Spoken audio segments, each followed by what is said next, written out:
اللہ نے اپنے نیک بندوں کی صفات بیان کی ہیں.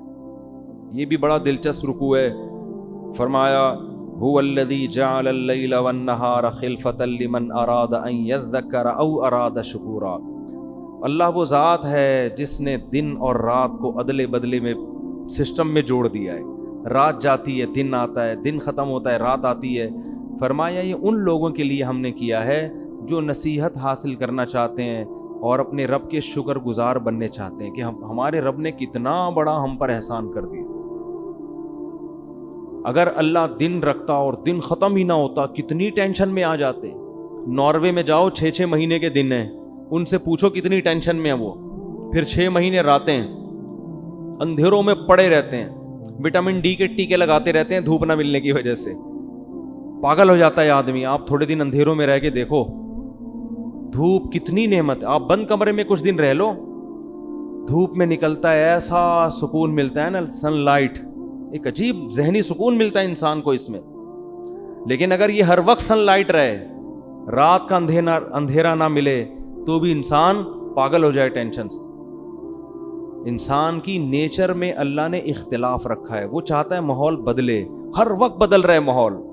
صبح کا ماحول الگ، چڑھتے سورج کا ماحول الگ، عصر کا ٹائم الگ، مغرب کا الگ، عشاء کا الگ، رات کے بیچ کا الگ، پھر صبح صادق کا الگ.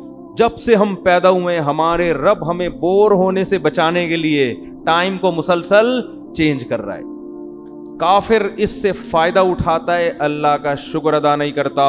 اللہ کہتے ہیں ہم نے یہ ان لوگوں کے لیے اصل میں کیا ہے جو نصیحت حاصل کرنا چاہیں اور ہمارا شکر ادا کرنا چاہیں تو ان نعمتوں کو دیکھ کے وہ شکر گزار بن جائیں. پھر شکر گزار کیسے بنیں گے ان کا اللہ نے آگے تذکرہ کیا. فرمایا وعباد الرحمن، جو رحمان کے بندے ہیں، جو حقیقت میں شکر گزار بندے ہیں، الذین یمشون علی الارض ہونا، ان کی پہلی صفت کیا ہے؟ وہ زمین میں تکبر کے ساتھ نہیں چلتے، زمین میں عاجزی کرتے ہیں، تکبر نہیں کرتے. چال سے لگتا ہے کہ یہ متکبر نہیں ہے. یہ جو ہے نا سینہ تان کے روڈ کا دادا بن کے گھومنا، بدماشیاں، بند کر دکان، بھتہ نکال، یہ کر وہ کر، یہ اس کی علامت ہے. آپ سمجھتے ہیں کہ آپ زمین کے باپ آپ ہی ہیں. بڑے بڑوں کو موت نے آ کے پچھاڑا ہے اور قبر کے گڑھوں میں اتارا ہے. حضرت مرزوق رحمۃ اللہ علیہ کا شعر ہے نا، زمیں کھا گئی آسماں کیسے کیسے، ہوئے نامور بے نشاں کیسے کیسے. بڑے بڑے آسمانوں کو زمین نے نگل لیا ہے اور بڑے بڑے ناموروں کو کا نام و نشان ختم کر دیا اس مٹی نے. تو اللہ فرماتے ہیں ہمارے نیک بندوں کو پتہ ہے یہ زمین ہمارے باپ کی نہیں ہے، یہ کس کی ہے؟ اللہ کی. تو ہمیں بھیک میں ملی ہیں یہ نعمتیں. بھیکاری کبھی تکبر نہیں کرتا. کوئی بھیکاری آپ کے پاس آیا دھوتی بنیان میں نا، چڈی تو زیادہ ہو جائے گی، دھوتی صحیح ہے رمضان میں چڑیاں پہنانی بھی نہیں چاہیے. دھوتی بنیان میں آیا، آپ نے کیا کیا؟ آپ کو اس پہ ترس آیا، آپ اس کو لے گئے واش روم میں نہلایا، سروس کروائی باقاعدہ اس کی، آپ نے ڈیٹول سے نہلا کے وہ بہت نیٹ کلین کر کے اپنا 3 پیس سوٹ دیا، ٹائی وائی لگائی اور کیپ لگا دی اور ایک چشمہ لگا دیا اور کہا چلیے تشریف لے جایا. وہ جیسے ہی باہر نکلا نا، لوگوں کو کیا کر رہے ہیں؟ جو دوسرے غریب نظر آئے نا اس کو، دھوتی والے، جا کے اپنی ٹائی ان کے سامنے سیٹ کر رہے ہیں، شو مارنے کے لیے نا کہ دیکھو. اور اپنے بار بار یوں لوگوں کے سامنے جا کے ہوتا ہے نا ایسے یوں کر رہا ہے. پھر ایک لال رنگ کا یہاں وہ بھی لگا لیا، ٹھیک ہے نا. اور جہاں سے بھکاری گزر رہے ہیں وہاں سے جا کے ان کو دکھا رہے ہیں. تو جس سیٹھ نے اس کو یہ کپڑے پہنائے ہیں اس کو غصہ آئے گا کہ نہیں آئے گا؟ کمبخت تو اپنی اوقات دیکھ، تو بھکاری تھا، ابھی میں نے تجھے یہ سب پہنا دیا، تو شکر گزار بن. جو ملے بولے بھائی میرا کہاں ہے، یہ تو سیٹھ صاحب نے دے دیا، ہم تو دھوتی بنیان والے لوگ ہیں، یہ تو سیٹھ صاحب کا احسان ہے کہ سیٹھ صاحب نے ہمیں اتنا اچھا ڈریس پہنا دیا. تو سیٹھ صاحب کو خوشی ہوگی کہ نہیں ہوگی؟ لیکن آپ نے بجائے سیٹھ صاحب کا شکریہ ادا کرنے کے باہر جا کے ٹائی درست کرنا اور شو بازی، اور پھر بوٹ دکھا رہے ہیں اپنے، جا کے غریبوں کے آگے جا کے نا بوٹ رکھ رہے ہیں، پالش کر اس کو، کپڑا مار، دیکھ نہیں رہا تیرا باپ کھڑا ہے سامنے. وہ ایک وکیل آیا نا جج کے پاس، یہ سچا واقعہ بتا رہا ہوں، کسی نے مجھے بتایا، اب اسی نے جھوٹ بولا تو اس کی مرضی ہے کہ بعض وکیل جج سے زیادہ سینئر ہوتے ہیں. جج کو ویسے بڑا عہدہ تو بڑا جج کا ہوتا ہے لیکن پی آر تو وکیلوں کی زیادہ ہوتی ہے نا. تو کسی نے مجھے بتایا کہ ایک وکیل جج کے پاس گیا ادھر پاکستان میں. ہمارے یہاں کا سسٹم کیا ہے, تو جج نے پوچھا منشی سے کون آیا ہے, تو وکیل نے جا کے بولا اس کو بولو تمہارا باپ آیا ہے. اس کو بولو جج پہ بھرم ڈالنے کے لیے. تو آپ نے کیا کیا, بوٹ سامنے رکھ کے غریبوں سے کہہ رہے ہیں اس پہ پالش کرو. تو یہ تکبر ہے جو فقیروں پہ جچتا نہیں ہے. تو اس سیٹھ نے اس فقیر پر اتنا احسان نہیں کیا تھا جتنا ہمارے رب نے ہم پر کیا ہے. وہ فقیر اگر اس سے کوٹ اور ٹائی واپس, وہ سیٹھ اگر فقیر سے کوٹ ٹائی واپس لے لے تو فقیر کا اتنا نقصان نہیں ہے, دھوتی بنیان تو اس کے پاس ہے.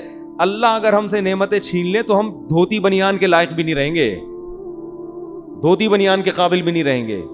تو اس لیے تکبر اللہ کو پسند نہیں ہے. کتنی دولت آ جائے, کتنا پیسہ آ جائے, بڑی بڑی گاڑیوں میں گھومو, کبھی کسی رکشے ٹیکسی والے کو, ریڑھی والے کو, ٹماٹر والے کو, موچی کو حقیر مت سمجھو, کیونکہ اس کا مطلب ہے کہ آپ سمجھتے ہو کہ یہ میرے باپ کا ہی ہے. تمہارے باپ تمہارا نہیں ہے, وہ اللہ نے تمہیں دیا ہے. تو اس کے پاس جو چیزیں وہ تمہاری کہاں سے ہو گئیں؟ بہت گندی. اور تکبر ہمیشہ احمق اور بے وقوف کرتا ہے, عقل مند کبھی تکبر نہیں کرتا. جو بے وقوف ہوتے ہیں نا وہ شو بازیاں کر رہے ہوتے ہیں. عقل مند آدمی کو پتا ہے ابے 2 منٹ لگتے ہیں انسان کی اوقات سامنے آنے میں, 2 منٹ لگتے ہیں. تو سب اللہ کا دی ہوئی بھیک ہے.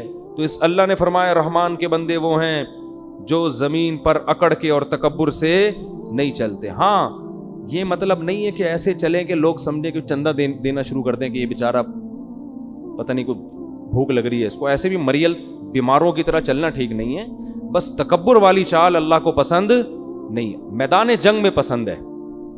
ایک صحابی نے میدان جنگ میں لال پٹی باندھی اور سینہ اکڑا کے تلوار ہاتھ میں لے کے کہہ رہے ہیں کوئی ہے میرے مقابلے میں آنے والا.